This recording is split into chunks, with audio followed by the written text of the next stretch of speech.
Hello everyone. आज जो story हम डिस्कस करने वाले हैं उसका नाम है Oliver goes to London and this one is actually abridge of Charles Dickens story, Charles Dickens novel. तो इसमें ओलिवर नाम का एक लड़का रहता है जो कि ऑर्फनेज में रहता है, इट मीन्स जो कि अनाथ है, और वो उस ऑर्फनेज के इल ट्रीटमेंट से बहुत ही परेशान हो चुका है और वो वहाँ से छोड़कर भागना चाहता है और भागने का ट्राई भी करता है। और उसके बाद हम देखेंगे कि उसके डेस्टिनी में क्या लिखा हुआ है। तो यहाँ पे स्टोरी का नाम है ओलिवर गोज़ टू लंदन। ये चार्ल्स डिकेंस ने लिखा है। चार्ल्स डिकेंस के और भी अदर फेमस नॉवेल्स जो हैं वो निकोलस निकोलबाय है and after that great expectations. तो चार्ल्स डिकेंस की लिखी हुई ये स्टोरी है। चलिए हम शुरू करते हैं इस स्टोरी को, बने रहिए मेरे साथ। देखिए, ये जो हम स्टोरी पढ़ने वाले हैं ये एक्चुअली ओलिवर ट्विस्ट नाम के एक नावल से ली गई है, उसी से दिया हुआ ये एक पैसेज है। इसमें एक 9 ईयर ओल्ड ऑर्फन है, अनाथ लड़का है जो कि एक बहुत ही बेकार से ऑर्फनेज में रहता है। ऑर्फनेज मीन्स अनाथालय, और अब वो बियर नहीं कर पा रहा है। Bear means tolerate ill treatment को जो कि वहाँ पर होता है, इसीलिए वो डिसाइड करता है कि मैं यहाँ से अब भागूंगा। अब देखिए, यहाँ पर ओलिवर जो है ना वो डिक नाम के एक पर्सन को बोलता है कि तुम बिल्कुल नहीं कहोगे कि तुमने मुझे देखा है, मैं यहाँ से भाग रहा हूँ। वो मुझे मारते हैं, मेरे साथ गलत व्यवहार करते हैं और मैं यहाँ से भाग रहा हूँ क्योंकि मैं अपना फॉर्च्यून खोजना चाहता हूँ। फॉर्च्यून मतलब हमारी किस्मत में क्या लिखा हुआ है वो देखना चाहता हूँ। How pale you look, I am very glad to see you Oliver and say Dick, but don't stop. देखिए, अब ये जो डिक जो है ना ये भी इसको क्या बोलता है, तुम कितने अजीब से हो गए हो देखने में। पेल मीन्स क्या हो जाता है, येलो हो जाना, मतलब वो फिजिकली फिट नहीं लग रहा है। और वो उसको बोलता है मुझे बहुत अच्छा लगा तुम्हें देखकर, और तुम एक काम करना, तुम रुकना मत, तुम यहाँ से भाग जाओ, जल्दी ही चले जाओ यहाँ से। ओलिवर उसको गुड बाय बोलता है और उसके बाद बोलता है हाँ मुझे पता है हम लोग वापस ज़रूर मिलेंगे, और उसके बाद you will be well and happy, और मुझे ये भी विश्वास है कि यहाँ से जाने के बाद तुम अच्छे हो जाओगे। ये कौन बोल रहा है? ये डिक बोल रहा है ओलिवर को। याद रखिए, ओलिवर वो लड़का है जो यहाँ से भाग रहा है। और he climbed up the low gate and put his little arms around Oliver's neck, और उसके बाद वो लो गेट से आगे बढ़ता है और अपना जो छोटा सा आर्म है, मतलब जो कंधा टाइप जो है, वो ओलिवर के नेक पे रखता है और उसको गुड बाय बोलता है, गॉड ब्लेस यू बोलता है और वहाँ से चला जाता। This was the first time that anyone had blessed Oliver. ये पहली बार था कि किसी ने भी ओलिवर को ब्लेस किया हो। एंड उसके ट्रबल को और उसका जो भी वो थ्रो आउट करने वाला था, जो सफ़र करने वाला था अपने लेटर लाइफ में भागने के बाद वहाँ से, वो भी वो कभी भूलने वाला नहीं था। Oliver walked on to the high road. Oliver high road पर चलता है। अब 8 o'clock हो चुके थे उस टाइम में। वो नीचे बैठ जाता है ऑन अ माइलस्टोन। माइलस्टोन क्या है? माइलस्टोन एक ऐसा लाइक सीमेंट का बना हुआ एक पैसेज टाइप होता है जिसमें लिखा रहता है कि कितनी दूर है, और उसके बाद वहाँ पर बैठकर वो सोचना शुरू करता है। और where he had better go and try to live, और सोच रहा था कि अब मैं यहाँ से, बिकॉज वो ऑर्फन से भाग तो गया था, ऑर्फनेज से, अब वो सोच रहा है मैं कहाँ जाऊँ और कहाँ जाकर रहना मेरे लिए बेटर रहेगा। जिस माइलस्टोन पर वो बैठा था वो बता रहा था कि लंदन जो है ना वहाँ से 70 माइल्स दूर है, और लंदन एक बहुत ही बिग ग्रेट सिटी है, और कोई भी ना no one could hopefully find him there. और वो सोचता है कि मुझे कोई भी वहाँ पर खोज नहीं पाएगा, और वो डिसाइड कर लेता है कि वो चल कर लंदन जाएगा। और ध्यान रखिए, यहाँ पर लंदन की दूरी अभी है 70 miles.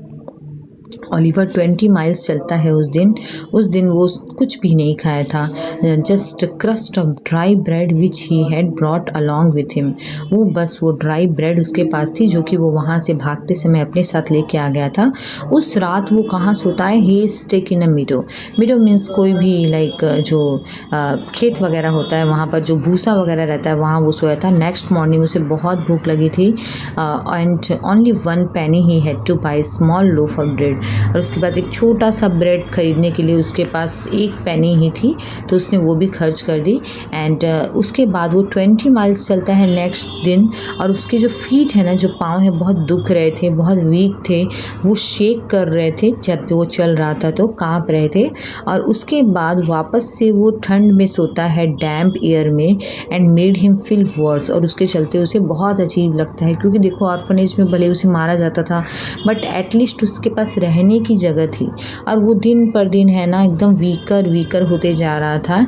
And where it not, और अगर एक टर्न पाइक मैन ने उसके लिए काइंडनेस नहीं दिखाई होती, what is kindness? Kindness is like दया नहीं दिखाई होती। टर्न पाइक मैन कौन होता है? जो कि टोल गेट पर खड़ा रहता है, गेट कीपर जो होता है वहाँ का, वो उसे ब्रेड देता है, चीज़ देता है, और एक जेनरस ओल्ड लेडी रहती है वो भी उसे थोड़ा बहुत खाना देती है। अगर ये दोनों person, turn pike and old lady, अगर इसके लिए दया नहीं दिखाते तो हो सकता है वो उस दिन मर ही जाता रास्ते में। Early on the 7th morning, और 7th मॉर्निंग में वो लंगड़ाता हुआ स्मॉल टाउन ऑफ बैरनेट पहुंचता है, जहां पर विंडो पेन्स जो रहते हैं ना वो क्लोज रहते हैं स्ट्रीट्स के, और स्ट्रीट्स पूरा एम्प्टी रहता है। ओके, एंड ऑलिवर एक डोर स्टेप पर बैठ जाता है और उसके बाद उसके फीट जो है ना वो ब्लीडिंग कर रहे थे एंड पूरे डस्ट से, धूल वगैरह से भर चुके थे क्योंकि वो चलते हुए आ रहा था। सडनली वो देखता है कि उसे एक लड़का जो है ना वो घूर रहा है, और वो जो लड़का है बहुत ही क्वेरिस्ट दिख रहा है। क्वेरिस्ट मीन्स बहुत ही अजीब लग रहा है। Looking boys Oliver had ever seen, तो ये उस तरीके से अजीब सा लड़का था जिससे ऑलिवर ने कभी नहीं देखा था, मतलब सबसे स्ट्रेंजेस्ट पर्सन था वो बहुत शॉर्ट था, उसके लेग्स जो है बॉल लेग्स थे, मतलब धनुष जैसे भीतर की तरफ मुड़े हुए थे। उसकी जो लिटिल शार्प अगली आइज़ भी उसकी देखने में अच्छी नहीं थी। And but although he was only a boy, he behaved as though he where a man. हालांकि वो एक लड़का ही था, इट मीन्स उसका एज कम था, बट वो ऐसे बिहेव कर रहा था जैसे वो बहुत बड़ा एक मैन हो। उसने बहुत बड़े बड़े लार्ज शर्ट्स वगैरह पहन के रखे थे, और इस तरीके के उसने कपड़े पहने थे, threaten to fall off any moment, मतलब ऐसा लग रहा था जैसे उसके बदन से निकलकर कभी भी वो जो हैट है वो गिर जाएगी उसके सर से निकलकर। और उसने एक कोट पहना था which reached almost to his heels, जो कि ऑलमोस्ट उसके हील्स तक पहुँच गई थी, मतलब उसके पाँव तक, इतना लंबा उसने कोट पहना था। अब देखिए, अब ये जो पर्सन है जो कि बहुत अजीब लग रहा था, वो ऑलिवर से अचानक से बोलता है, hello my dear friend, what's your problem, क्या हुआ, तुमको क्या हुआ है? तो इस पर ऑलिवर बोलता है, मैं बहुत भूखा हूँ, बहुत थक चुका हूँ, क्योंकि मैं बहुत दूर तक चल कर आया हूँ और मैं 7 डेज से चल रहा हूँ। तो ये पूछता है, वॉकिंग फॉर 7 डेज, 7 दिन से चल रहा है, क्या तुम जेल से छूटे हो? तो ऑलिवर रिप्लाई करता है, नहीं, मैं जेल से नहीं छूटा हूँ। Were you ever in jail? Well never mind, I can see you need some food. तो ये जो लड़का है ये इसे बोलता है कि अच्छा ठीक है, मुझे क्या ही फ़र्क पड़ता है तुम जेल में रहे हो या नहीं रहे हो, बट मुझे लगता है तुम्हें थोड़ा सा खाना चाहिए, और इसीलिए ये बोलता है कि मेरे पास उतने पैसे तो नहीं हैं, but I will buy you some food and drink, लेकिन मैं तुम्हारे लिए कुछ खाना और कुछ तो ख़रीद के ज़रूर दे दूँगा। और उसके बाद बोलता है, ठीक है तुम खड़े हो जाओ एंड से दिस स्ट्रेंज फेलो, और उसके बाद वो उसे खड़ी करने में हेल्प करता है। ऑलिवर को वो एक नियर बाय शॉप पे लेके जाता है और उसके लिए थोड़े से ब्रेड एंड मीट खरीदता है, और उसके बाद वो जो स्ट्रेंज बॉय है जो कि पर्सन जैसा दिख रहा है, वो उसे एक पब में लेके जाता है जहाँ पर ऑलिवर हैड अ हार्टी मील, जहाँ पर वो लाइक पूरा अच्छा रिच मील, अच्छे से पेट भर के खाना खाता है। लंदन जब पूछता है उससे वो strange boy, going to London, क्या तुम लंदन जा रहे हो? तो ऑलिवर बोलता है यस। बोलता है तुम्हारे पास कोई जगह है रहने के लिए? ऑलिवर बोलता है नहीं। बोलता है तुम्हारे पास पैसे हैं? तो ऑलिवर बोलता है नहीं, मेरे पास पैसे भी नहीं हैं। तो ये पूछता है क्या तुम लंदन में ही रहते हो? अब ऑलिवर उस लड़के से पूछ रहा है, ये बोलता है हाँ मैं लंदन में ही रहता हूँ, मेरा वहाँ पर एक घर भी है। I suppose you want some place to sleep tonight. और ये जो लड़का है ये ऑलिवर को ऑफ़र करता है, बोलता है मुझे लगता है ना कि तुम्हें रहने के लिए एक प्लेस तो चाहिए, मेरे ख्याल से तुम्हें सोने के लिए एक जगह तो चाहिए। ये देखिए ये वो लड़का है और जो डोर स्टेप पर बैठा है वो ऑलिवर है। ओके, सॉरी, नेक्स्ट देखिए।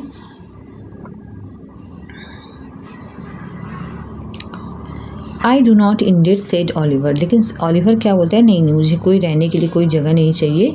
और बोलता है ये जो लड़का है वो बोलता है, I know a respectable old gentleman who lives in London, ये जो लड़का है ये ओलिवर को बोल रहा है मैं एक अच्छे ही पर्सन को जानता हूँ जो कि लंदन में रहता है और वो तुमको रहने के लिए घर भी दे सकता है और वो तुमसे चार्ज भी नहीं करेगा। Oliver discovered that this strange boy's name was Jack Hawkins. तो ये जो लड़का इतनी देर से बात कर रहा था इसका नाम यहाँ पर रिवील किया गया, इसका नाम है Jack Hawkins.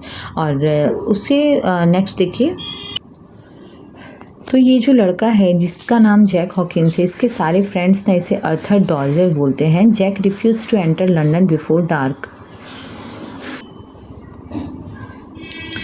Jack refuse to enter London before so dark. तो देखिए जैक बोलता है कि मैं बहुत रात हो जाएगी तब मैं नहीं जाऊंगा, और इसीलिए करीबन 11 o'clock थी जब वो लोग लंदन वाले सिटी में पहुंच जाते हैं।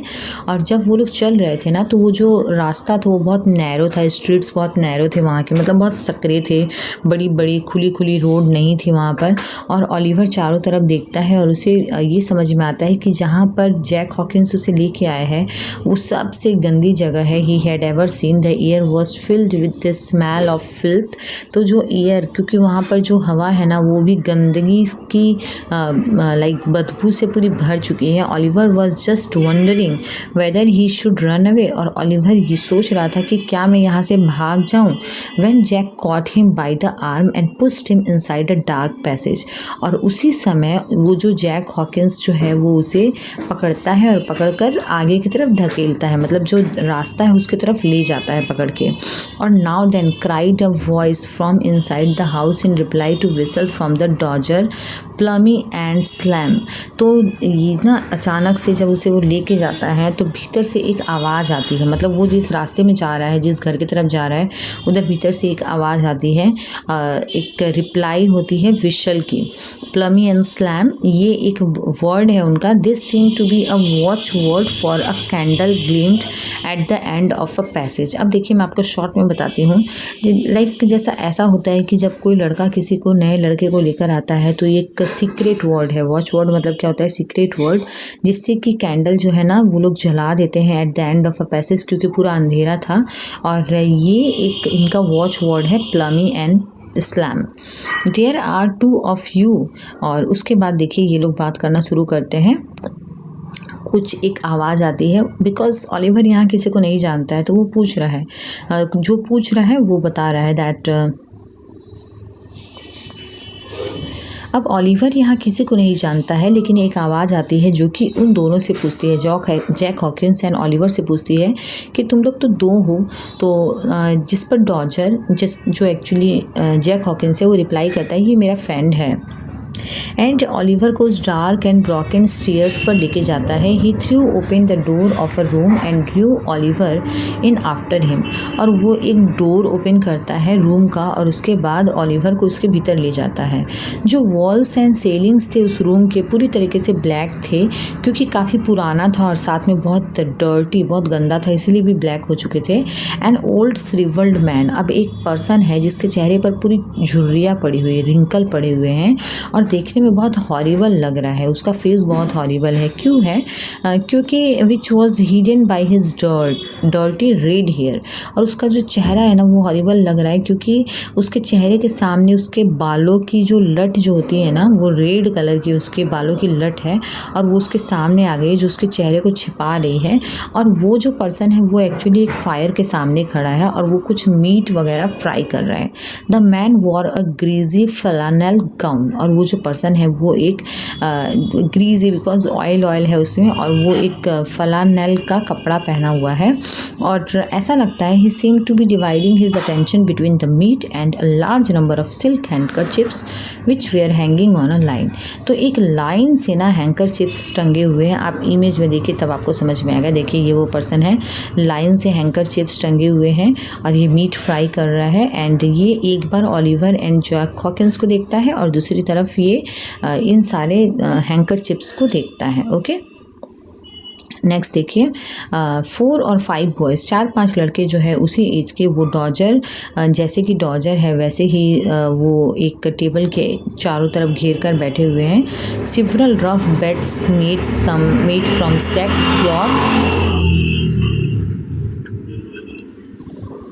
सिवरल रफ बेड्स, और बहुत सारे रफ ऐसे ही बेड जो है जो कि बोरे जैसे जो होते हैं ना आलू वगैरह जिसमें भरते हैं, वैसे कुछ बोरे हैं उससे बनाए हुए हैं और जो साइड बाय साइड फ्लोर में बिछाए हुए हैं। ओके, वो इस जगह पर ओलिवर आ जाता है।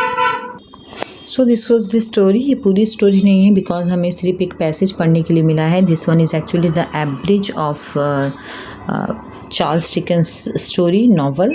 तो अब हम नेक्स्ट क्लास में एक नई स्टोरी शुरू करेंगे। Thank you so much for watching study table.